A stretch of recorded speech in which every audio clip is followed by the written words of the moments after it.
السلام علیکم ناظرین، میں سید فرقان حسامی نیوز میں آپ کا استقبال کرتا ہوں۔ آئیے دیکھتے ہیں آج کی یہ خبر۔ ہیلو فرینڈز، اگر آپ نے لائک، شیئر، کامنٹ، سبسکرائب نہیں کیا ہے تو پلیز سبسکرائب کریں اور ڈھیر سارے لائک دیجیے، اور ہاں بیل آئیکن ضرور دبائیے گا کیونکہ اسی طریقے کی خبریں حسامی نیوز لاتا رہے گا۔ آج متعلقہ رکن اسمبلی جناب ممتاز احمد خان صاحب کی نمائندگی پر حلقہ اسمبلی چار مینار خلوت گراؤنڈ میں کووڈ-19 کے ٹیسٹنگ کے لیے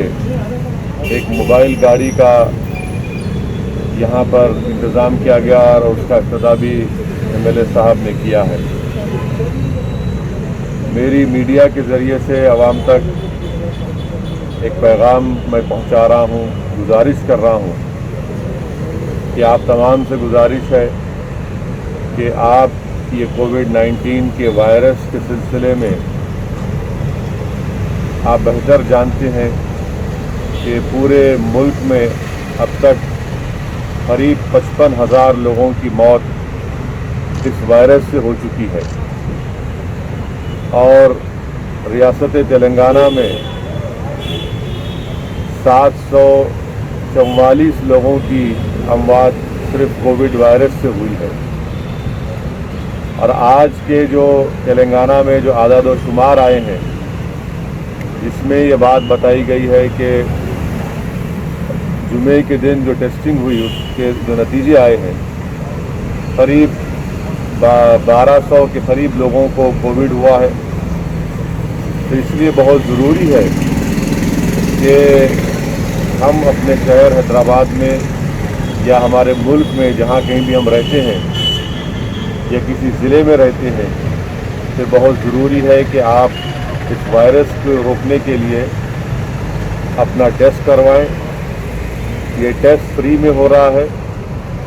اور اگر خدا نخواستہ یہ ٹیسٹ میں یہ بات معلوم ہوتی ہے کہ کسی کو پازیٹیو آیا ہے تو فوراً ان کا طبی علاج یا اسپتال سے ان کو رجوع کروایا جاتا ہے۔ تو میری آپ تمام سے یہ گزارش ہے کہ یہ کووڈ-19 کا وائرس ہمارے درمیان میں ہے، اور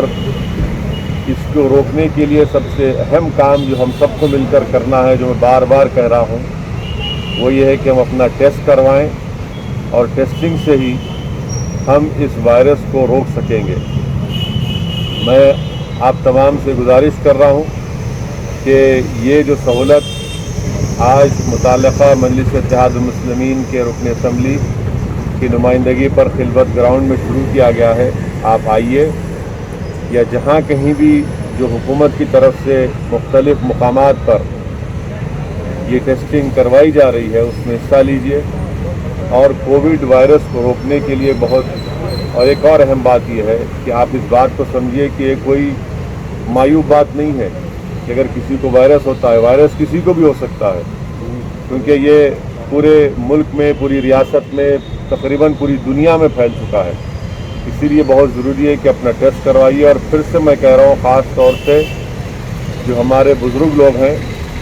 جو ہماری حاملہ بیٹیاں بہن ہیں، وہ اپنا ٹیسٹ کروائیں۔ جن کو ڈائلیسس کروانا ہے وہ اپنا ٹیسٹ کروائیں۔ جن کو کارڈیاک پرابلم ہے، قلب کے امراض کا علاج ہو رہا ہے، جن کے پھیپھڑوں کا علاج ہو رہا ہے یا کینسر کا علاج ہو رہا ہے، وہ ضرور اپنا ٹیسٹ کروائیں، کیونکہ خدا نخواستہ اگر ان کو پازیٹیو ہوتا ہے تو پھر ان کی صحت بہت زیادہ خراب ہو سکتی ہے۔ اور میں تیسری بات یہ کہنا چاہوں گا آپ تمام سے کہ آپ جب کبھی بھی اپنے گھر سے باہر نکلیں گے، میری آپ سے گزارش ہے، پلیز آپ اپنے چہرے پر ماسک لگا کر نکلیے، یہ بہت ضروری ہے۔ افسوس کی بات یہ ہے کہ بہت سے لوگ جو راستے میں روڈ پر نظر آتے ہیں وہ ماسک نہیں لگا رہے ہیں۔ یہ آپ وائرس کو دعوت دے رہے ہیں اپنے قریب آنے کے لیے۔ ماسک کو پہننا بہت ضروری ہے، سوشل ڈسٹینسنگ کو برقرار رکھنا بے حد ضروری ہے، اور ٹیسٹنگ کروانا یہ بھی بے حد ضروری ہے۔ تو میری آپ سے گزارش ہے کہ ان تمام چیزوں پر غور کریے، اور یاد رکھیے کہ اگر آپ ذرا سی بھی کوتاہی اور